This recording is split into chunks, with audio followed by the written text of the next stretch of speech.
नमस्कार, स्वागत है आप सभी का बनो अपना फाइनेंस मिनिस्टर में। और मैं हूं आपके साथ कविता थपलियाल। ये एक ऐसा शो है जहां पर हम रोजाना आपके काम की बात लेकर आते हैं। जी हां, आपकी जेब से जुड़ी हर बारीकी पर चर्चा होती है, आपकी कमाई की, आपकी बचत की, खर्च की और निवेश की। निवेश की इसीलिए क्योंकि पैसे कमाना, पैसे बचाना एक चीज होती है, लेकिन बचाए हुए पैसे आपको कमाकर कैसे दे सकते हैं, इसकी रणनीति जानना बहुत जरूरी होता है। और इसीलिए बनो अपना फाइनेंस मिनिस्टर में हम रोजाना इसी पर बात करते हैं। और आज हम एक बहुत ही खास मुद्दे पर बात करने वाले हैं, ऐसे निवेश की जो इस समय मार्केट में जबरदस्त चर्चा में है, सिल्वर यानी चांदी। 2025 में अब तक कमाल कर दिया है, लगातार नए हाई पर कामकाज हो रहा है। जहां तक कीमतों की बात है, मजबूत ईटीएफ इनफ्लो, डॉलर में कमजोरी और ब्याज दरों में कटौती की उम्मीदों ने चांदी को यहां पर तेजी से ऊपर पहुंचाया है। हाल ही के ट्रेडिंग सेशन में भी हमने देखा कि चांदी कई महत्वपूर्ण लेवल्स को पार कर चुकी है, जिससे निवेशकों और ट्रेडर्स का ध्यान और बढ़ रहा है। तो आज आइए समझते हैं आखिर चांदी में ऐसा क्या हो रहा है और निवेशकों को क्या रणनीति बनानी चाहिए। आज का हमारा फोकस होगा सिल्वर इन्वेस्टमेंट, कीमती धातु ही नहीं, 2025 का स्ट्रैटेजिक प्ले कैसे अब तक हुआ है और आगे 2026 में आपको क्या क्या करना चाहिए, इस पर हम बातचीत करेंगे। चांदी आज दोहरी भूमिका निभा रही है, एक सेफ इन्वेस्टमेंट की तरह डेफिनेटली, और दूसरी ओर एक इंडस्ट्रियल मेटल जिसकी मांग टेक्नोलॉजी और ग्रीन एनर्जी से तेजी से बढ़ रही है। हम ये समझेंगे कि चांदी की इस तेजी के पीछे असली कारण क्या है और आगे इसमें कितना है। और ट्रेडर्स और लॉन्ग टर्म इन्वेस्टर्स की बात करें तो उनको क्या स्ट्रैटेजीज अपनानी चाहिए। दो खास मेहमान जिनका परिचय मैं करवा देती हूँ। चिंतन हरिया मेरे साथ जुड़ चुके हैं और आईसीआईसीआई प्रू एएमसी के लंबी अवधि के निवेश, एसेट एलोकेशन और उनकी एक्सपर्टीज चांदी की निवेश रणनीति को बेहतर समझने में हमारी यहाँ पर मदद करेगी। कुणाल शाह निर्मल बैंक से हमारे साथ जुड़े हुए हैं और एनालिसिस, टेक्निकल एनालिसिस में अनुभव, खासकर ट्रेडिंग लेवल्स और डे ट्रेडिंग रणनीति पर गहरी पकड़ का इनका जो फायदा है वो आज हमें मिलेगा, हमारे दर्शकों को मिलेगा। आप दोनों का स्वागत है इस खास चर्चा में। समय दे रहे हैं आप और बहुत ही महत्वपूर्ण कमोडिटी चांदी की चमक और कितनी बढ़ेगी, इस पर आज आप मार्गदर्शन देंगे। तो आपके कंधों पर बहुत भारी जिम्मेदारी है, तो न सिर्फ मुनाफा कमा कर देने की बल्कि जोखिम से बचाने की भी। तो चलिए शुरुआत बहुत ही बेसिक और ऑब्वियस सवाल से मैं करना चाहती हूँ। चिंतन, देखिए यहाँ पर 2025 में जो है लगातार हमने देखा है कि नए हाइज, सोने के मुकाबले चांदी ने ज्यादा बेहतर रनअप दिखाया है। कौन से ग्लोबल और घरेलू फैक्टर इस तेजी को चला रहे हैं? क्या ये एक स्ट्रक्चरल बुल रन के तौर पर देखना चाहिए? कैसे आप समझते हैं इसको? शुक्रिया कविता। हमने आपके चैनल में जो महाकुंभ वगैरह होता है वहां से 2 साल से हम शायद चांदी के बारे में बात कर रहे हैं और आज चांदी एकदम मेन स्ट्रीम हो चुका है, सभी को चांदी में निवेश करना है। उसके कारण ऑब्वियसली दोनों है। ग्लोबली जो चांदी की डिमांड है, फोटोवोल्टिक यानी कि solar cells, electric vehicles, medical equipments, mobile phones, उसके वजह से पिछले 4-5 सालों से जो चांदी की डिमांड है वो सप्लाई से ज्यादा होने के कारण जो फिजिकल चांदी की अवेलेबिलिटी है उसकी काफी किल्लत हो चुकी है और ये हम एक्सचेंजेस में भी देख रहे हैं। उसी के साथ साथ जैसे जैसे चांदी के दाम बढ़े हैं और 2025 के साल में जो चांदी का मूव आया है वो 1979 1982 से के रिकॉर्ड लेवल से के बाद सबसे ज्यादा रिटर्न है। तो ऑलमोस्ट 46 इयर्स, 46 साल के बाद की जो तेजी है, उतना पीछे हमें जाना पड़ रहा है इतनी बड़ी तेजी देखने के लिए। तो 5 साल की जो किल्लत है उसके साथ साथ जो इन्वेस्टमेंट डिमांड और इंडस्ट्रियल डिमांड है, गोल्ड में ज्वेलरी की डिमांड ज्यादा होती है, चांदी में इंडस्ट्रियल डिमांड 60 से 65% है। ये दो कारण है कि हम देख रहे हैं चांदी की डिमांड और मूव काफी शार्प होती है। और हिस्टोरिकली ऐसा देखा गया है कि पहले गोल्ड मूव होता है उसके साथ चांदी, और चांदी का जो मूव होता है वो बहुत ही फास्ट होता है क्योंकि चांदी बहुत ही कम मात्रा में ट्रेड होती है ग्लोबली। सो चांदी में जब बहुत सारा पैसा आता है, जैसे कि हमने देखा भारतीय ईटीएफ्स में भी और ग्लोबल ईटीएफ्स में भी, तो एक बड़ा मूव आ चुका है। यहाँ से ऑफ कोर्स रिस्क और रिवॉर्ड दोनों को मद्देनजर रखते हुए हम सजेस्ट कर रहे हैं कि आपको थोड़ा कॉशियस भी होना चाहिए। और यहाँ पे मैं विराम दूंगा और कुणाल जी की तरफ बढ़ूंगा। Thank you. चलिए, लेकिन और यहाँ पर लेवल्स के लिहाज से भी बातचीत करनी होगी। कुणाल, अब आपसे भी यही सवाल होगा, आप कितना और रनअप देखते हैं? चलिए, क्योंकि हम देखिए 2025 के अंत की बात कर रहे हैं और अब 2026 शुरू होने वाला है, ऐसे में और कितनी तेजी बची हुई है? ट्रेडर्स ही नहीं, इन्वेस्टर्स ने भी अब यहाँ पर भरोसा दिखाना शुरू कर दिया है, इतना कि ईटीएफ, सिल्वर ईटीएफ जो लॉन्च हो रहे हैं उसको हाथों हाथ निवेशक जो है ले रहे हैं। मैं अभी भी ऐसा मानता हूँ कि कमोडिटी में जब शॉर्टेज होती है तब उसके अपसाइड प्रिडिक्ट करना बहुत डिफिकल्ट होता है, and that is what is happen with silver. 4 साल से लगातार डेफिसिट में चल, सो ये 4 साल की डेफिसिट के बाद हमने एक बड़ी रैली आते हुए देखी सिल्वर में। और नाउ एट दिस लेवल मुझे ऐसा फील हो रहा है कि यहाँ पे एग्रेसिव निवेश यहाँ पे नहीं करना चाहिए, थोड़ा रुकना चाहिए, क्योंकि ग्लोबल मार्केट में जो हेडविंड्स है, जैसे यूएस जापान दोनों की बॉन्ड यील्ड 10 साल की, 30 साल की, 40 साल की बढ़ रही है। So this is raising concerns in the market, this is going to increase the volatility in the market. तो मेरी राय में ये लेवल पे थोड़ा रुकना चाहिए, प्राइजेस को करेक्ट होने देना चाहिए $60 और परहैप्स $55, तो वहां पे थोड़ा बहुत आप निवेश कर सकते हैं। Be prepared to see the volatility going forward in 2026 and lower your return expectation from चांदी। सो बहुत इंटरेस्टिंग चीज जो हमने स्टडी की है कि इतना प्राइजेस बढ़ने के बावजूद भी सिल्वर में प्रोडक्शन साइड से कोई मेजर पुश आने की जगह नहीं है, because 25% of the silver comes from the primary mines and 75 comes from the secondary mines. तो ये जो सेकेंडरी माइंस है, कॉपर, लेड, एल्यूमिनियम, जिंक, ये जो माइन से आता है, कोई भी माइन में हमने इंक्रीमेंटल ग्रोथ आते हुए नहीं देखा है, क्योंकि कॉपर के प्राइस लास्ट 6 महीने में बढ़े हैं, but beyond that there has been a constant decline in the prices of all of these raw materials. So मुझे नहीं लगता है कि इवन नेक्स्ट 6 मंथ्स कोई इंक्रीमेंटल सप्लाई साइड से पुश आने वाला है सिल्वर में, and that is the reason I am still bullish, otherwise I would have called it off. So mining supply जब आएगी, जब हिट होगी मार्केट में, उससे टाइम लगेगा आने के लिए। सो तब तक ये जो ट्रेंड है, बुलिश ट्रेंड, ये कंटिन्यू रहेगा, छोटे मोटे करेक्शन, छोटे मोटे डिप आते रहेंगे बीच बीच में। So I am not a technical analyst, I am a hardcore fundamentalist, और मेरा ऐसा मानना है कि हमारी जो टेक्निकल टीम है वो कहती है कि अराउंड $50 पे सपोर्ट था पहले, तो अभी वो सपोर्ट हो गया है $55 का। सो 55 के नीचे नहीं जाना चाहिए अभी, एज पर अवर टेक्निकल टीम। और अपसाइड पे 65 एक मेजर हर्डल था। सो कल भी हमने देखा 65 से प्राइजेस नीचे आए हैं। सो 65 के ऊपर मैक्सिमम $70-72 तक जा सकता है, ऐसा व्यू है। सो 55 to 72 ये रेंज हो गई इंडिया में। This should translate into 2,20,000 maximum on the upside, और ऑन द डाउन साइड अगर आप देखेंगे तो अराउंड 65-70,000 ये रेंज के बीच में रहेगा। नेक्स्ट साल शायद इतना ही शानदार रिटर्न नहीं दे पाएगी, बट रिटर्न देने की अभी भी इसमें क्षमता है। सो डिप पे बाय करने के लिए मैं रिकमेंड करूंगा, करेक्शन पे बाय कीजिए, ये एग्रेसिव चढ़ के बाय मत कीजिए। बिल्कुल बिल्कुल। थोड़ा सा डिमांड सप्लाई सिनेरियो पे कुणाल आपसे मैं सवाल पूछना चाहती हूँ, लेकिन उससे भी इम्पोर्टेंट है ईटीएफ इनफ्लो की बात करना चाहती हूँ मैं। ईटीएफ की मांग चांदी के दाम को कैसे प्रभावित कर रही है? वॉल्टिलिटी इससे कितनी और बढ़ेगी, कम होगी? कुणाल कैसे इसको समझाएंगे? I think it's playing a major role in India. What we have seen this year, there is a significant rise in the investment demand from the for the ETF जो हम broking, being a broking house हम देख रहे हैं। सो मुझे लग रहा है कि अगर आप ग्लोबली भी देखेंगे ये साल ETF का होल्डिंग बढ़ रहा है, और आगे जाके जैसे जैसे फर्दर मॉनेटरी डिबेसमेंट होता है, सो जो बिग टिकट साइज इन्वेस्टर है जिनको डाइवर्सिफाई करना है ट्रेडिशनल असेट क्लास से, तो वो लोग सिल्वर फिजिकल में तो नहीं लेने वाला है। They are going to silver का जो सिल्वर ईटीएफ का जो ब्यूटी है, before silver ETF it was difficult. अगर मुझे 200 किलो चांदी लेना है, 500 किलो चांदी लेना है, तो मैं रखूँ कहाँ पे? So after the introduction of silver ETF, this is, ये कमोडिटी के लिए silver ETF is a very great product, क्योंकि जो मेजर होल्ड करने में जो प्रॉब्लम है, दिक्कतें आती है, वही निकल गया है।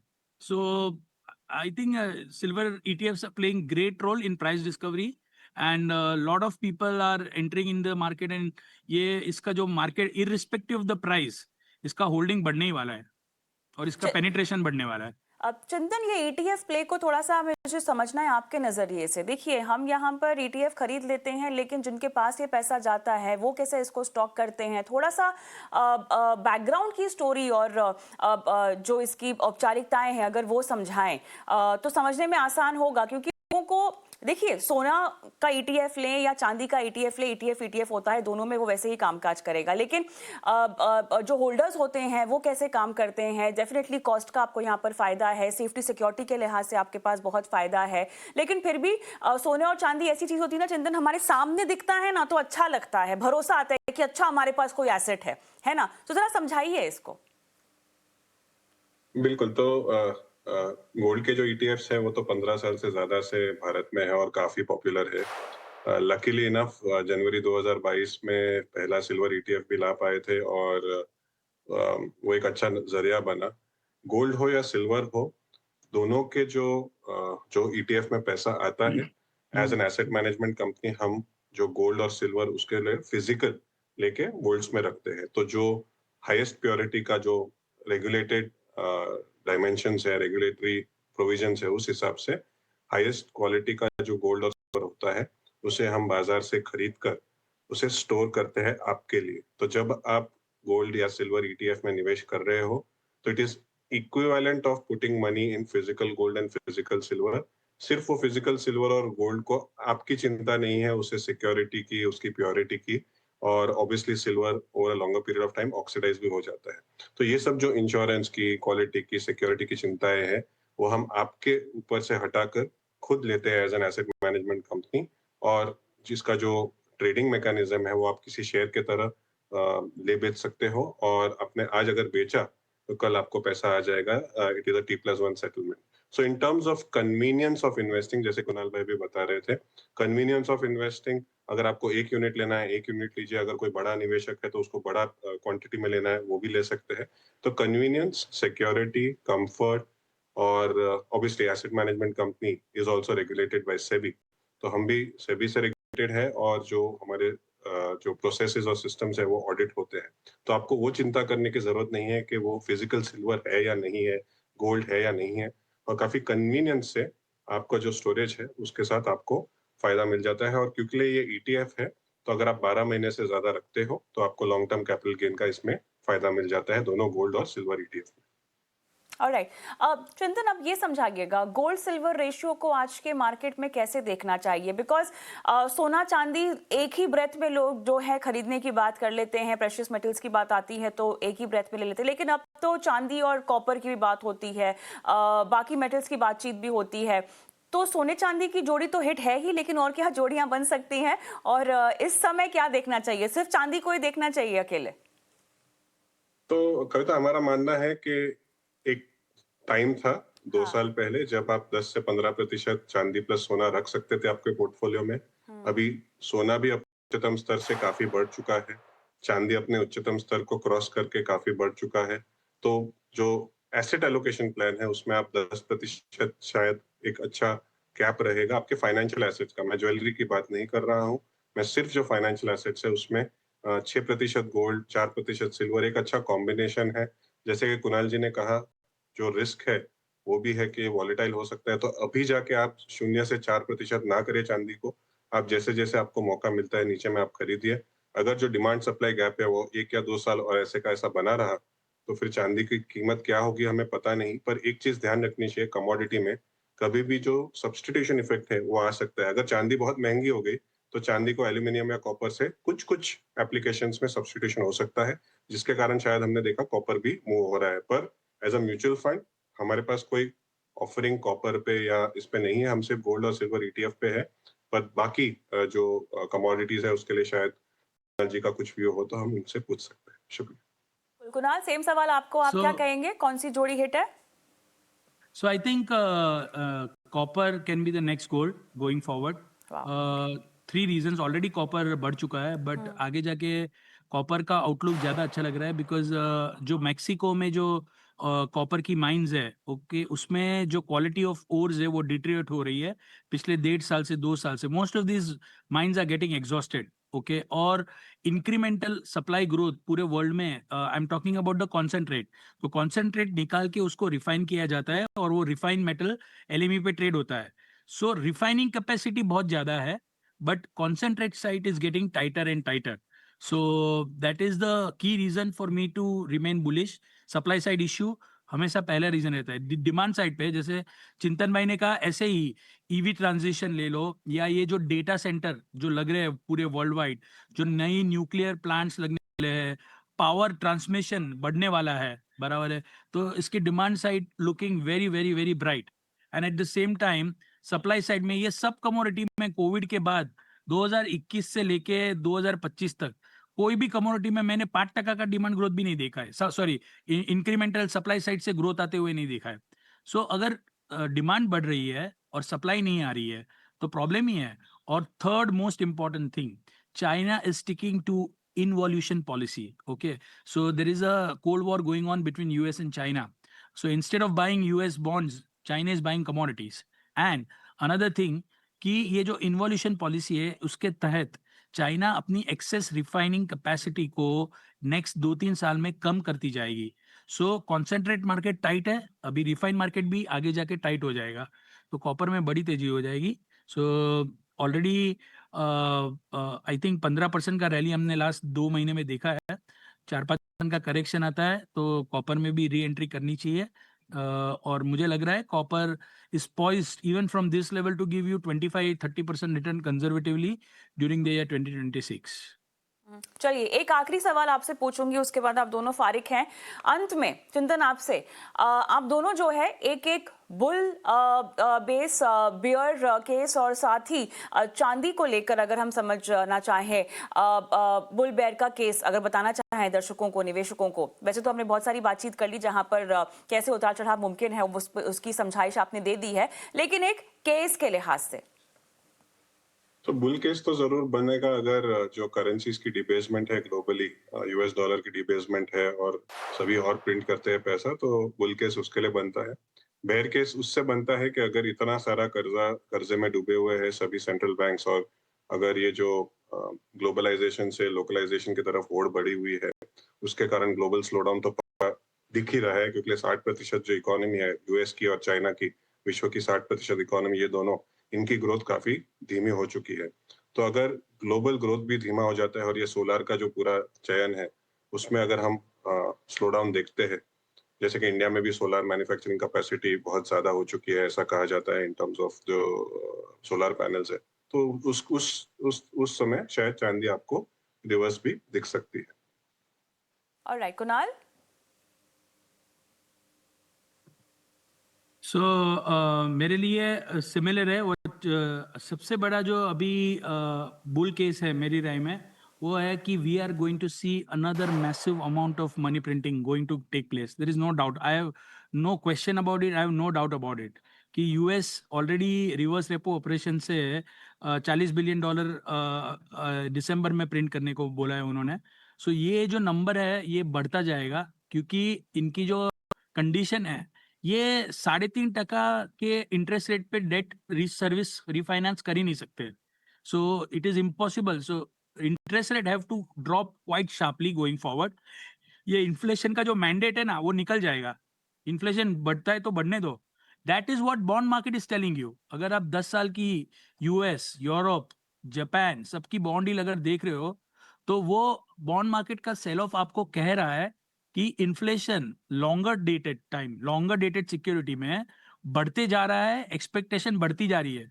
तो इन्फ्लेशन का मैंडेट सेंट्रल बैंक को रखना ही क्यों है? क्यों बोलना है 2% इन्फ्लेशन हमारा गोल है? वो निकल जाएगा 2% गोल, कोई गोल नहीं रहेगा क्योंकि ultimately what they have been doing, the only way what they are doing is a postponing crisis. So again they will print money, again they will try to postpone the crisis.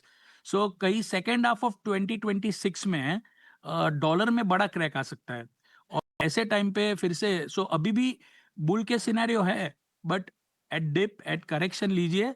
अभी कोई 2 लाख रुपए में silver लेता है और फिर से 1,70,000 या 75,000 हो जाता है तो सीधा एक significant amount of M2M loss दिखता है उनको। तो मैं कहूंगा कि इन्वेस्टमेंट की राय से थोड़ा करेक्शन, थोड़ा डिप पे आप एक्यूमुलेट कीजिए। और बेयर केस सिनारियो जैसे चिंतन मैंने बोला वही सेम रीजन है मेरा कि demand destruction at some place if it start taking place, but वो भी होता है उसका लिमिटेड इम्पैक्ट होगा क्योंकि सप्लाई रिस्पॉन्ड नहीं कर रहा है। मैं कमोडिटी की सप्लाई साइड को बहुत कीनली फॉलो करता हूँ और मुझे कोई भी कमोडिटी की सप्लाई साइड में इंक्रीमेंटल ग्रोथ आता हुआ नजर नहीं आ रहा है।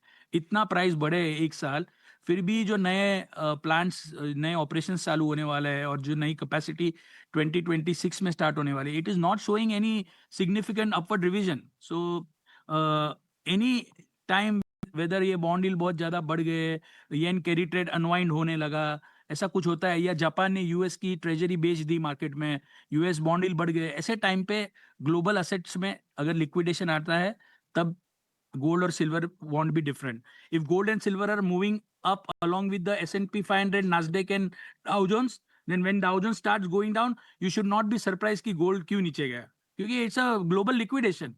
So ऐसे सिनेरियो में आपको एंट्री फिर से करनी चाहिए, क्योंकि आगे जाके मॉनेटरी डिबेसमेंट के कारण गोल्ड और सिल्वर की इंट्रिंसिक वैल्यू बढ़ती ही रहेगी। सो करेक्शन पे बाय कीजिए, रिटर्न एक्सपेक्टेशन लोअर कर दीजिए और बने रहिए।